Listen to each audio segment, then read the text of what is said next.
Jack's very first day in an adult prison, the juvenile offender taught the guards a harsh lesson.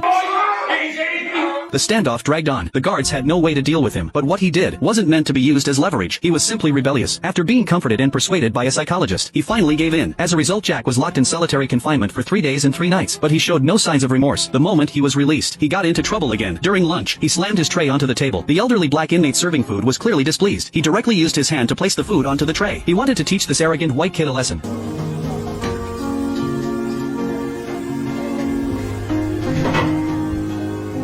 102. Jacob. Just as the two were about to come to blows, a guard stepped in and defused the situation. Carrying his tray, he returned to his cell. Even though the food had been touched by someone else's hands, he still wolfed it down, because he had no choice. Otherwise he'd go hungry. But he couldn't swallow the humiliation of being provoked by the black inmate. Ever since Jack was sent to juvenile detention at the age of 10, he had understood one thing. In a place like this, the moment you show even a hint of weakness, endless bullying will follow. So he immediately began making a weapon for self-defense. First he crushed a disposable razor underfoot and removed the blade. Then he melted the plastic handle of a toothbrush with a lighter. He embedded the sharp blade into the softened plastic. Once it cooled, he had made a weapon resembling a dagger. Next, he melted the base of the toothbrush. He pressed it firmly onto a screw on the side of the light fixture. After it cooled, it became a custom-made tool. He unscrewed the light fixture and hid the weapon inside to avoid detection by the guards. Whenever he had spare time, he also did push-ups to build strength. During recreation time, Jack ran into James, a man he had bad blood with. To his surprise, James was openly dealing contraband right in front of the guards. That alone proved James had powerful backing in the prison. As Jack was wondering how he could face someone as influential as James all by himself, a middle-aged inmate with an extremely intimidating face walked straight toward him. The man was none other than the father he had been separated from for years. A faint trace of joy flashed through Jack's eyes, but in his father's eyes, there was only disappointment and shock. He didn't ask why his son had ended up in prison. Instead, he blamed his wife for failing to raise their son properly. 13 years earlier, his wife had fallen into drug addiction and a reckless lifestyle because of a bad man. He personally killed that man and was sentenced to prison. At the time, Jack was only 5 years old. The long years behind bars had almost completely severed the bond between father and son. His childhood and teenage years passed without a father's love. Jack hated his father, yet he couldn't stop longing for that fatherly affection. However, reality was far crueler than he imagined. His father didn't offer a single warm word. He coldly told him to go out to the yard and fit in with the others. He warned him not to stand out or attract attention. Jack felt a lump in his throat, but in the end, he silently followed his father's instructions.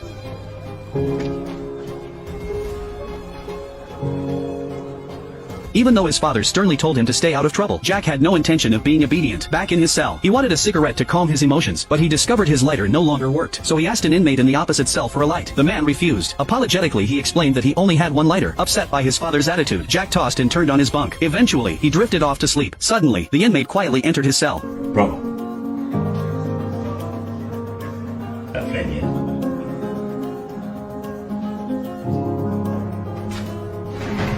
Startled awake, Jack instinctively fought back. He ended up knocking the man unconscious. Just as he was about to catch his breath, he noticed the lighter in his hand. Only then did he realize he had misunderstood the man. Fuck's sake, don't fucking die on me. Let's wait till I'm real. I'll be late to the end, miss. He immediately hoisted the inmate onto his back and rushed toward the infirmary for help, but he knew the guards didn't know the full story. They would naturally assume the two had gotten into a fight. No one would believe it was all a misunderstanding. Get yourselves now! He turned around and sprinted back to his cell. He snapped off the external antenna from his radio. Then he squeezed baby oil onto the floor, quickly removing his shirt. He covered his entire body with the oil from head to toe. That way, even if the guards got close, they would have a hard time restraining him. To subdue Jack, the guards brought over a large bucket of sand. Jack gripped the table leg with both hands, ready to fight to the bitter end. The guards threw sand onto the floor to prevent slipping, but Jack's body was coated in baby oil. Even after being covered in sand, he still managed to break free through sheer agility. After knocking one guard down, he used the antenna to take another guard hostage. Fucking come any closer now, I'll fucking skewer this head like a fucking old roast. Now fuck off. Got that fucking thing, fuck off now. He forced everyone else out of the cell. Then he started joking around, like something straight out of a movie. Tell you what I do want, bruh. You listening? A helicopter. 2 packs of butter. Chocolate digestive pills. It's a fucking accident, bruh. Jack kept insisting that he hadn't intentionally hurt anyone. He hoped to clear up the misunderstanding. The head guard said he was willing to believe him, so Jack released the hostage and threw away the weapon. He thought he would escape punishment, but he was far too naive. I'll fucking do it. Scum you lot, I'll fucking scum. Just like that, Jack was sent back to solitary confinement. Meanwhile, Jack's father learned that his son had made an enemy of James. He personally warned James to stay away from Jack. Having spent over a decade in prison, Jack's father had become the second-in-command to the prison's crime boss. He held considerable influence within the facility. Even some guards gave him special treatment, but if his son kept causing trouble, it would eventually affect Kevin, the prison kingpin, and his underground operations. Kevin summoned Jack's father to his cell. He threatened him to keep his son under control. If he couldn't, Kevin would use the most extreme measures to eliminate the problem. Knowing full well how ruthless Kevin was, Jack's father quickly used his connections to obtain a large bag of snacks. He planned to visit solitary confinement and talk some sense into his son. The moment they met, he didn't ask how Jack was doing. Instead, he immediately issued a warning. He admitted that he was serving time for murder, and that he would spend the rest of his life in prison. As long as Jack behaved himself, he would eventually regain his freedom. But if he kept causing trouble, the guards would kill him and make it look like a suicide. However, those words were not what Jack needed. Tomorrow, we'll be back up on the way, so please take care of it. Come see you, everyone. His voice nearly breaking, Jack said that the reason he had come to adult prison was to see his father again. His father was clearly stunned. After telling him to finish all the snacks, he turned around and walked away without looking back. While in solitary confinement, Jack passed the time eating snacks. 2 days later, his confinement ended. He returned to his cell, but he still refused to settle down. Looking at James, the man who had provoked him before, he decided to get revenge. While James was out in the yard, Jack quietly slipped into his cell. He ransacked the entire place, then casually stole 2 lighters. Afterward, he walked away as if nothing had happened. Next, he found the inmate he had accidentally injured earlier. Feeling guilty, he handed over the 2 lighters as an apology. Double bubble.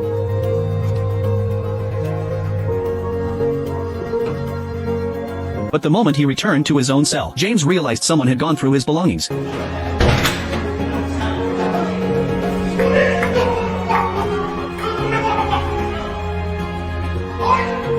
James instantly flew into a rage and swore revenge. Every bit of it was witnessed by Jack through the crack in the door. Watching James lose his temper, Jack looked like a child whose prank had succeeded, but he still had to clean up the mess he had made days earlier. The floor was covered in a mixture of sand and baby oil. At the same time, his father signed him up for a therapy group. He hoped that with the psychologist's help, his son could overcome his violent and rebellious behavior.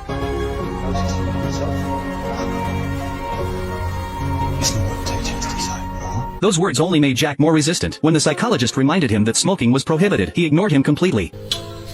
We'll have a break, you can smoke by the window, but we're all ready to start now. Watching from outside the room, his father became furious. He stormed inside, ready to teach his son a lesson. Fortunately, the psychologist stopped him in time. After confiscating Jack's cigarette, he instructed the guards to keep a close eye on him. Then he left. The moment Jack realized he was being watched, he exploded with anger. He charged toward the door, ready to fight the guards.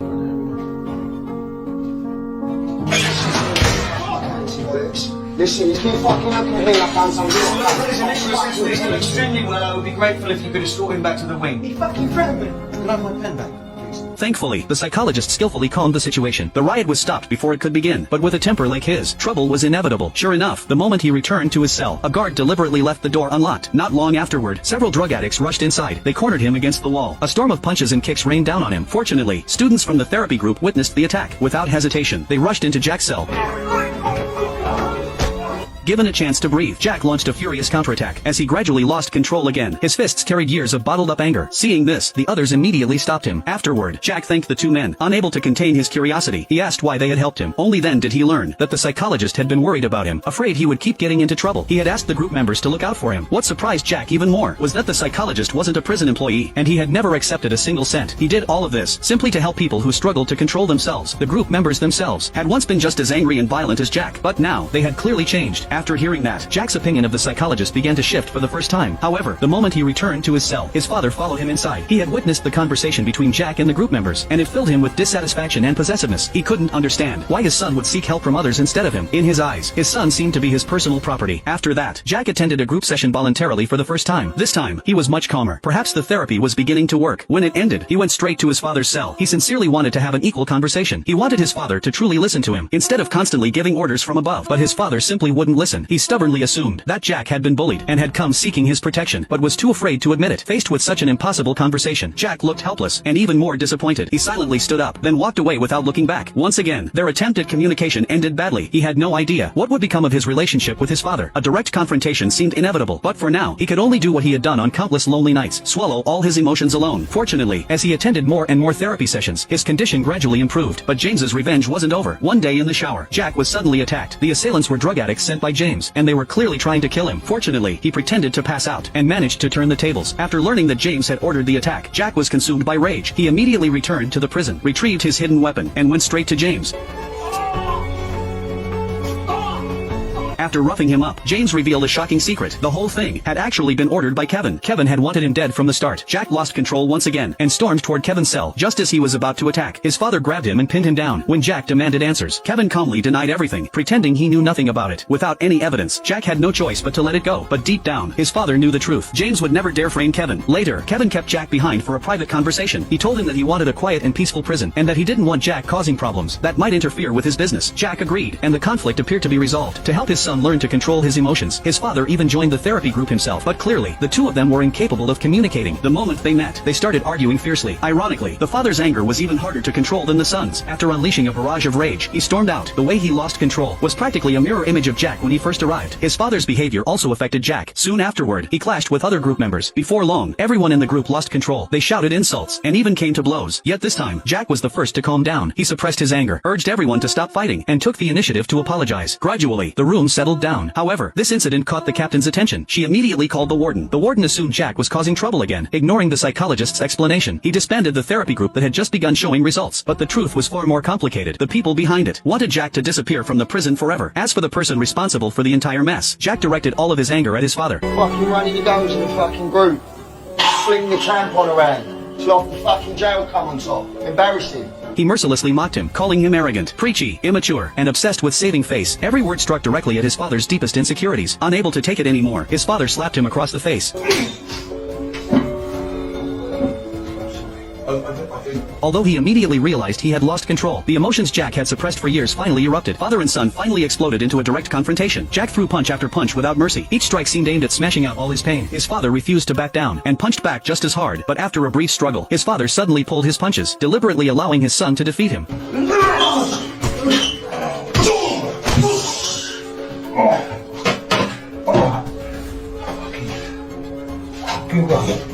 Then he turned to leave with a grim expression, but Jack wasn't finished. He followed behind his father, continuing to provoke him, trying to reignite the fight. At that moment, Kevin appeared once again, blocking Jack's path. He warned him not to forget their previous conversation. Jack couldn't care less about the lecture. He immediately threw a punch, and sent Kevin crashing to the ground. Publicly humiliating the prison boss was no small matter. Afraid his son would make things worse, his father rushed after him, trying to stop him, but Jack had completely lost control.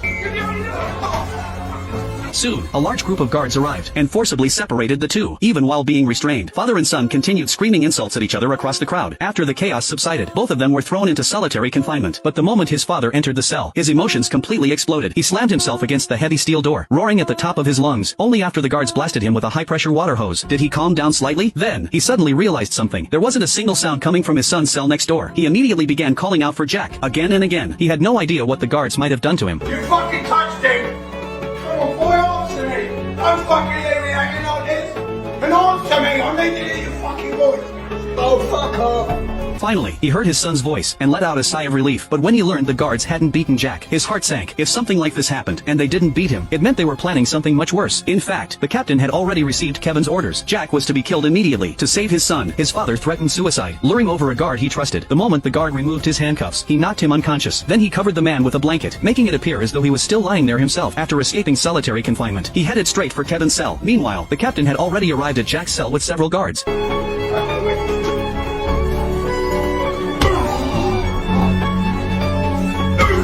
On the other side, his father was still trying to convince Kevin to spare his son. Kevin appeared agreeable, even pretending to care about both father and son. But secretly, his hand reached for a weapon hidden beneath the table.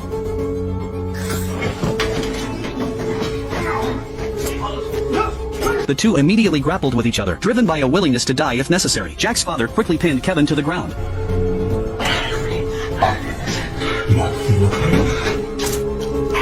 But by the time he reached his son's cell, Jack had already been suspended from the wall by the guards. They were preparing to stage his death as a suicide by hanging. Seeing another man willing to die, the captain decided to eliminate both father and son. But now, nothing could stop a father's determination to save his child. In just a few moves, he took down two guards. Realizing the situation had turned, the captain cut the rope, but Jack wasn't moving. His father pulled him tightly into his arms, consumed by guilt and fear. He couldn't accept losing his son like this. Fortunately, Jack had only passed out from lack of oxygen. When he finally woke up, father and son embraced each other tightly. Jack cried like a child who had made a terrible mistake. It was the first true hug they had ever shared. A few days later, Jack's injuries gradually improved. Friends from the therapy group visited him through the window. Their sincere words of concern brought a warmth he hadn't felt in years. Not long afterward, the cell door suddenly opened. A guard told him he had 30 minutes of recreation time. It turned out that because his father had dealt with Kevin, he was being transferred to a maximum security prison. Again, take me back to At the moment of parting, the two pressed their faces together. Neither wanted to let go. The barrier between father and son was finally gone. And with that, the film came to an end.